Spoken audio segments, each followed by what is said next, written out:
चीन के शियान से खबर है। चीन के शियान में 1 करोड़ से ज्यादा लोगों पर खाने का संकट पैदा हो गया है। शियान शहर में क्योंकि लॉकडाउन लगा दिया गया है कोरोना की वजह से, इस वजह से वहां पर खाने के सामान की भारी कमी हो गई है।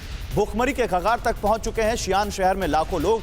अब चीन तो ऐसा देश है जहां से ज्यादा खबरें निकल कर नहीं आती हैं, इसलिए अब चीन में अगर एक शहर में ये हालात हैं तो सोचिए और भी कितनी जगह हो सकती हैं या उस शहर में और कैसे हालात हो सकते हैं, क्योंकि ये शियान वो शहर है जो वुहान जैसा बन सकता है, ये प्रेडिक्शन वहां पर दिया गया है और इसलिए वहां पर लॉकडाउन लगाया गया है कोरोना के केसेस मिलने के बाद। चीन के शियान शहर में 1 करोड़ 30 लाख से ज्यादा लोग लॉकडाउन की वजह से अपने घरों में कैद हैं। लॉकडाउन में कड़ाई की वजह से शियान में खाने पीने के सामान की भारी किल्लत हो गई है। सरकारी मदद न पहुंचने से भुखमरी के कगार पर पहुंच चुके हैं शियान के 1 करोड़ से ज्यादा लोग। सरकार ने सप्लाई का दावा तो किया है, लेकिन लोग सोशल मीडिया पर सच्चाई बयां कर रहे हैं। यही मैं कह रहा हूं कि चीन ऐसा देश है जहां से ज्यादा खबरें आप निकाल नहीं सकते। अब सोशल मीडिया का जमाना है तो गाहे बगाहे पता चल जाती सच्चाई। भोजन की कमी की वजह से शियान में कई लोग पुलिस से भी उलझते दिखाई दिए हैं। चीन के शियान में सवाल यह है कि लॉकडाउन की वजह से वहां पर सरकार उनको सपोर्ट नहीं कर रही है, यह एक अलग मैटर है, लेकिन चीन जैसे देश में भी अगर कोरोना की वजह से लॉकडाउन लग रहा है तो यह कितना गंभीर है।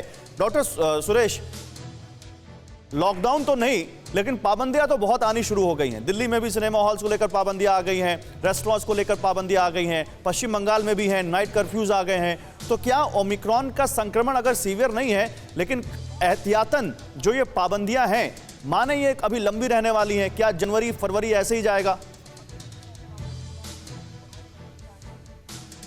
देखिए, prevention is always better than cure. Prevention का मतलब है कि यदि हम रेट ऑफ ट्रांसमिशन है उसको हम नहीं चेक करेंगे तो निश्चित रूप से केसेस बढ़ेंगे। हमने देखा है कि 0.5 से 1%, फिर 2%, अब 3% से भी ज़्यादा पॉजिटिविटी दिल्ली का हो गया है। और यदि इसी रेट से लोग संक्रमित होंगे तो निश्चित रूप से मामले बहुत तेज़ी से बढ़ेंगे।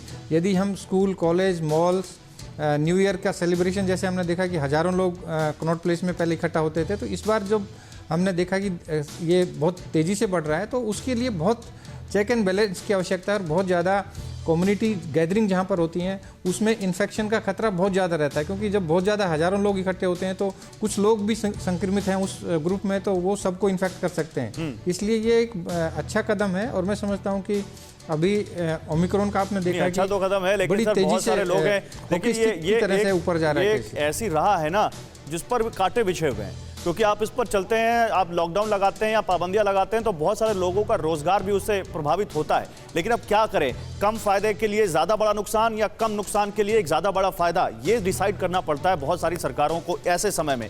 परवाह देश की, सोमवार से शुक्रवार रात 10 बजे TV9 भारतवर्ष पर।